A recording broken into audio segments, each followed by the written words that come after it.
हाँ प्रिय विद्यार्थियों, बीए द्वितीय वर्ष विषय संस्कृत की ऑनलाइन क्लास में एक बार पुनः आपका हार्दिक अभिनंदन है, हार्दिक स्वागत है। हमने पूर्व में बात की थी, राजा दुष्यंत शकुंतला को लक्षित करके कहते हैं कि मेरे द्वारा उसके सामने देखने पर वह शकुंतला जो है दृष्टि हटा लेती थी, अर्थात दुष्यंत से वह नज़र से नज़र नहीं मिलाती थी तथा अन्य बातों के बहाने को लेकर हंस पड़ती थी। इस प्रकार उसके शालीनता से नियंत्रित प्रवृत्ति वाले काम भाव को न तो उस शकुंतला ने प्रदर्शित ही किया और न उसे काम भावना को शकुंतला ने छिपाया ही। ऐसा जो है राजा कहते हैं, विदूषक कहते हैं, न खलु दृष्ट मात्र से त्वांकम समारोहति, तो क्या देखने मात्र से वह तुम्हारी गोद में नहीं बैठ जाती। ऐसी ऐसी बातें जो है विदूषक और राजा दुष्यंत के बीच में हो रही है। आगे जो है जैसा कि आप स्क्रीन पे देख पा रहे हैं, राजा कहता है मिथय प्रस्थाने पुनः शालीनतयापि कामम आविष्कृतो भावस्तत्र भवत्या तथा ही। राजा कहते हैं कि मिथय प्रस्थाने मिथय यानी साथ साथ प्रस्थान करने पर, अर्थात सखियों के साथ साथ प्रस्थान करने पर जो है पुनः शालीनतयापि कि फिर से वह जो है पुनः शालीनता पूर्वक ही जो है कामम आविष्कृतो भावस्तत्र भवत्या जो है शालीनता पूर्वक की भली भांति मेरे प्रति जो है कामम आविष्कृतो भाव है, प्रेम भाव जो है आविष्कृत हुआ है, अभिव्यक्त हुआ है, शकुंतला ने अभिव्यक्त किया था। तथा ही जैसा कि आगे एक वसंत तिलका छंद में निबद्ध एक सुंदर श्लोक है, इसका मैं वाचन करूंगा, सभी विद्यार्थी से सुनेंगे, तदनंतर मैं इसका भावार्थ बताऊंगा।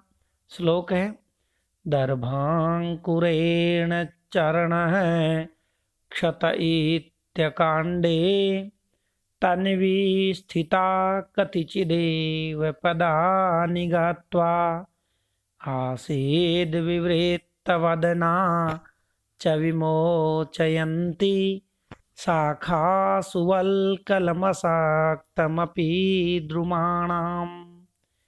श्लोक है, श्लोक का अन्वय है, तन्वी कतिचिदेव पदानि गत्वा, वह तन्वी वह कृशांगी शकुंतला जो है कतिचिदेव पदानि गत्वा कुछ ही पदानि यानी पग अर्थात जो है कदम, गत्वा अर्थात चल करके, एकांडे अर्थात अनवसर पर ही, दर्भांकुरेण कुशों के अग्रभाग से अर्थात दर्भ के अंकुर से जो है चरण है क्षत इति, जो चरण है पैर है, क्षत यानी विद्ध हो गया है, जो है घायल हो गया है, इति स्थिता यह कहकर वह रुक गई है, द्रुमाणाम शाखासु और द्रुमाणाम अर्थात वृक्षाणाम अर्थात वृक्षों की शाखासु शाखाओं पर, असक्तम अपि न उलझे हुए भी, वलकलम विमोचयंती वलकल वस्त्र को विमोचयंती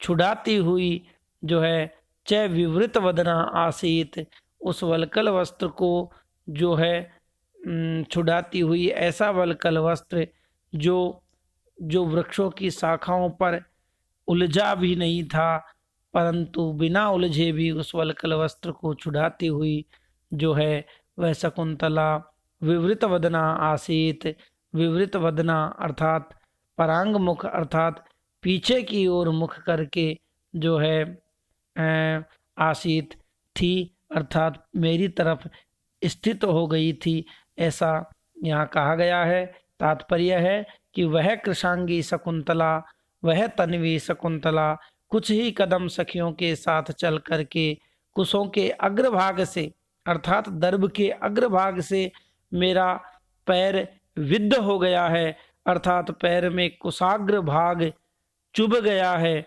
यह कहकर खड़ी हो गई है, रुक गई है और वृक्षों की शाखाओं पर न उलझे हुए भी अपने वल्कल वस्त्र को छुड़ाती हुई जो है मेरी ओर मुख करके रुक गई थी। ऐसा राजा कहना चाह रहा है। अपनी सखियों के साथ जो है शकुंतला जब आश्रम से लौट रही थी, आश्रम को लौट रही थी, उस समय शकुंतला का मन दुष्यंत पर आसक्त हो गया था, परंतु लज्जादि के कारण वह न तो कुछ कह सकती थी और न वहां रुक ही सकती थी। इसलिए उसने जाते हुए मेरे पैर में कुछ का अग्रभाग चुभ गया, यह कहा और राजा को देखती हुई रुक गई। पुनः वृक्ष शाखाओं पर न उलझे हुए भी अपने वल्कल को छुड़ाने का बहाना करने लगी। इस तरह वह दुष्यंत को बार बार देखने की चेष्टा करती। इसी कारण राजा विदूषक से कहता है कि वह मुझ पर पूर्णतया अनुरक्त है। इस प्रकार से यहाँ जो है बताया गया है। एक बार श्लोक को मैं पुनः बोलूंगा।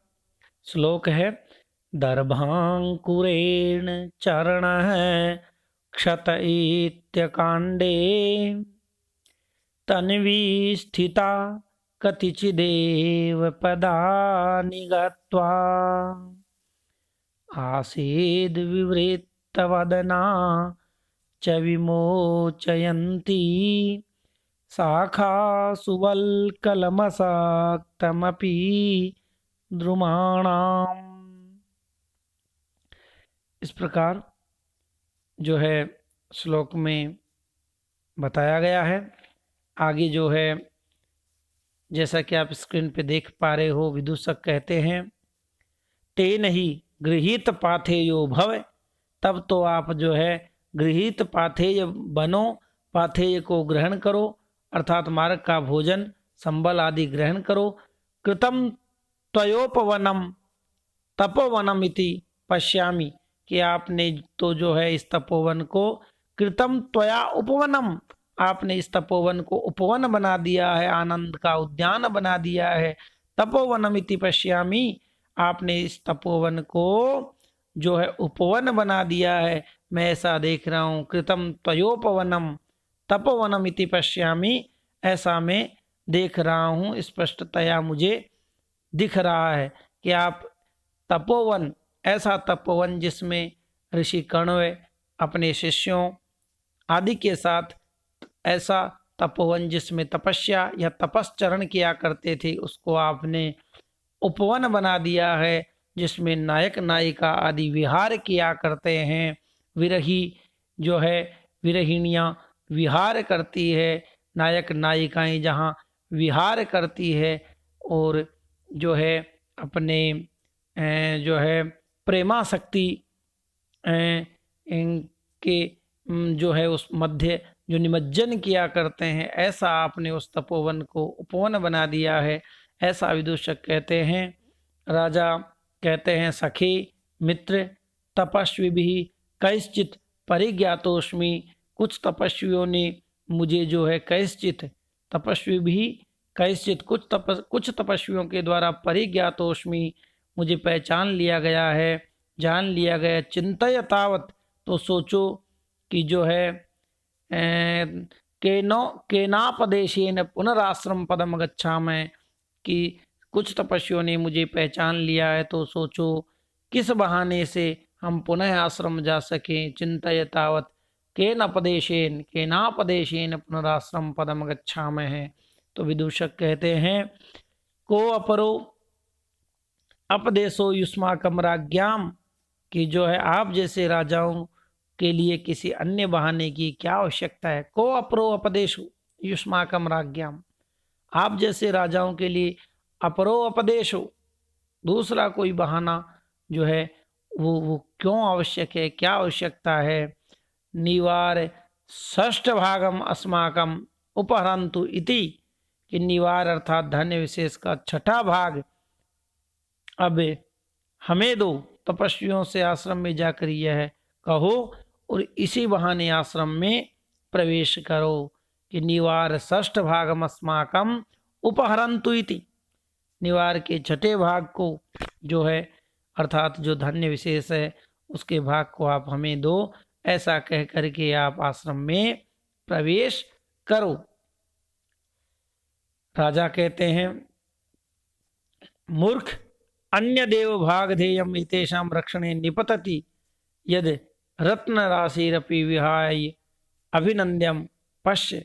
राजा कहते हैं कि मूर्ख अन्य देव भाग धेयम एतेषाम रक्षणे निपतति, कि इन तपस्वियों के रक्षण कार्य के बदले तो दूसरे ही प्रकार का भाग कर रूप में प्राप्त होता है।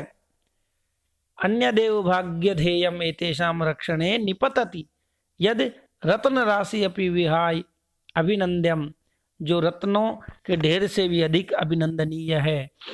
राजा कहते हैं, जब विदूषक कहता है कि आप निवार का छठा भाग आप हमें दो, ऐसा कहते हुए जो है तपोवन में प्रवेश कर सकते हो। छठा भाग से तात्पर्य है राजा कर के रूप में जो है फसल का छठा भाग जो है उत्पादन का छठा भाग जो है ग्रहण किया करते थे कर के रूप में।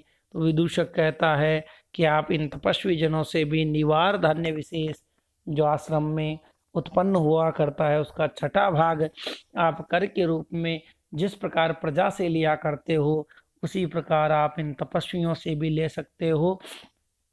इसके प्रत्युत्तर में राजा कहता है कि मूर्ख, इन तपस्वियों से जो हम कर के रूप में लेते हैं वह तो अन्य देव भाग धेयम एतेषाम रक्षणे निपतति, इनके रक्षण कार्य के बदले तो दूसरे ही प्रकार का भाग कर के रूप में जो है प्राप्त होता है। और उस भाग के सामने जो है यद रत्न राशि रपि विहाय अभिनंद्यम, और वह भाग ऐसा है जो रत्नों के ढेर से भी अधिक है, रत्नों के ढेर को भी त्याग करके उस भाग को लेना चाहिए, वह अभिनंद्य है, अभिनंदनीय है। पश्य, देखो, आगे देखिए राजा कहते हैं कि देखो, श्लोक है, यदुत्तिष्ठति वर्णेभ्यो नृपाणां क्षयितत्फलम् तपः षड्भागमक्षय्यं ददत्यारण्यकाहिनः। श्लोक है कि यदुत्तिष्ठति वर्णेभ्यो नृपाणां क्षयितत्फलं तपः षड्भागमक्षय्यं ददत्यारण्यकाहिनः। श्लोक है, श्लोक का अन्वय है, वर्णेभ्य यद उत्तिष्ठति, वर्णेभ्य अर्थात ब्राह्मण आदि वर्णों से यत यानी कर रूप में जो प्राप्त होने वाला जो ये धन है, जो धन उत्तिष्ठति जो उपलब्ध होता है, नृपाणाम तत्फलम क्षयी अस्ति, राजाओं के लिए वह फल, उस धन आदि का फल जो है क्षयी, अर्थात उस ऐश्वर्य उपभोग आदि का फल क्षयी अर्थात विनाशशील है। जो अन्य वर्णों से जो है राजा जो वो लेता है, जो कर लेता है, वह कर जो है क्षयी है, उस कर का फल क्षयी अर्थात क्षयशील है, वह नष्ट हो जाता है, धन धान्य आदि। किंतु आरण्य कहा न है, किंतु जो वनवासी जन है, मुनिजन है, न है जो हमको तपह, जो हमको जो है अक्षय्यम तपः षड्भागम ददति, किंतु जो वनवासी जन है, मुनिजन है, तपस्वी जन है, वो तो हमको अक्षय्यम न है यानी हमें अक्षय्यम कभी नष्ट न होने वाला तपह तपः षड्भागम अपनी तपस्या का छठा भाग जो है ददति वो हमें देते हैं। इसलिए जो है निवार आदि धान्य का छठा भाग कर के रूप में इन तपोधनों से लेने की कोई आवश्यकता नहीं है। जिस प्रकार सामान्य प्रजा से राजा जो है उनकी उपज का छठा भाग, उनके उत्पादन का छठा भाग जो कर के रूप में लेता है, उस छठे भाग के सामने मुनि जनों से जो कर के रूप में राजा लेते हैं, अर्थात उनकी तपस्या के फल का जो छठा भाग राजा लेते हैं, वह उस भौतिक छठे भाग से जो है कहीं ज़्यादा बढ़ कर के है, क्योंकि जो है मुनि जनों से प्राप्त तपस्या का छठा भाग जो है, उस तपस्या के फल का छठा भाग जो है वह अक्षय्य है, वह कभी जो है क्षीण नहीं होता, कभी वह उसका क्षय नहीं होता। अर्थात जिस धन का, अर्थात जिस सौभाग्य का या जिस फल का छठा भाग जो कभी नष्ट नहीं हो, ऐसा अपनी तपस्या के जो है अक्षय षडभाग को हमें जो है ये तपोधन, ये तपस्वी जन हमें देते हैं। और यह अक्षय है जो कभी, जिसका कि कभी क्षय नहीं होता। और अन्य जो है वर्णों से जो है जो कर का जो है भाग लिया जाता है वह तो उस क्षयशील है, अर्थात विनाशशील है। इस प्रकार से जो है यहाँ साधारण धन की अपेक्षा मुनि प्रदत्त तपस्या के षडभाग को श्रेष्ठ बतलाया गया है। राजा के कथन का आशय है कि ब्राह्मण आदि वर्णों से मिलने वाला कर रूप धन तो क्षण स्थायी होता है, परंतु आश्रम के ऋषिजन हमें अपने तप का षष्ठ भाग जो है कर के रूप में देते हैं, वह अक्षय होता है। अतः ऋषियों से निवार आदि का षष्ठांश कर रूप में मांगना मूर्खता ही है। तप के फल के सम्मुख तो रत्नादि की राशि भी तुच्छ है, इसलिए ऐसा बहाना बनाकर आश्रम में प्रवेश करना अनुचित ही नहीं असंभव भी है, ऐसा यहाँ बताया गया है। प्राचीन काल में जो है धर्मशास्त्र के अनुसार जो है राजा अपना धर्म सम्मत शासन करते थे और वे प्रजा का सब तरह से रक्षण और पालन करते थे। फलस्वरूप जो है प्रजा से उनकी आय का षष्ठांश भी राजा लोग ग्रहण करते थे। यह षष्ठांश कर शास्त्र सम्मत था। राजा मुनिजनों अथवा वनवासी तपस्वियों से लौकिक धन की अपेक्षा उनके द्वारा संपन्न यज्ञादि कर्म एवं तपश्चरण के पुण्य फल का षष्ठांश प्राप्त करते थे। वैसे भी उस काल में भौतिकता की अपेक्षा आध्यात्मिकता का अधिक महत्व था और यशस्वी राजा इसी से जो है इसी में अपना गौरव मानते थे, ऐसे यहाँ बताया गया है। आगे जो है हम हमारी आगे की ऑनलाइन क्लास में बात करेंगे। आप मेरे पढ़ाई हुई विषय वस्तु को एक बार अच्छे से पढ़ेंगे, देखेंगे। यदि कोई समस्या हो तो आप व्हाट्सएप आदि के माध्यम से मुझे बताएंगे। मिलते हैं आगामी ऑनलाइन क्लास में। भवेत् तावत् शुभम मंगलम। जयतु संस्कृतम, जयतु भारतम।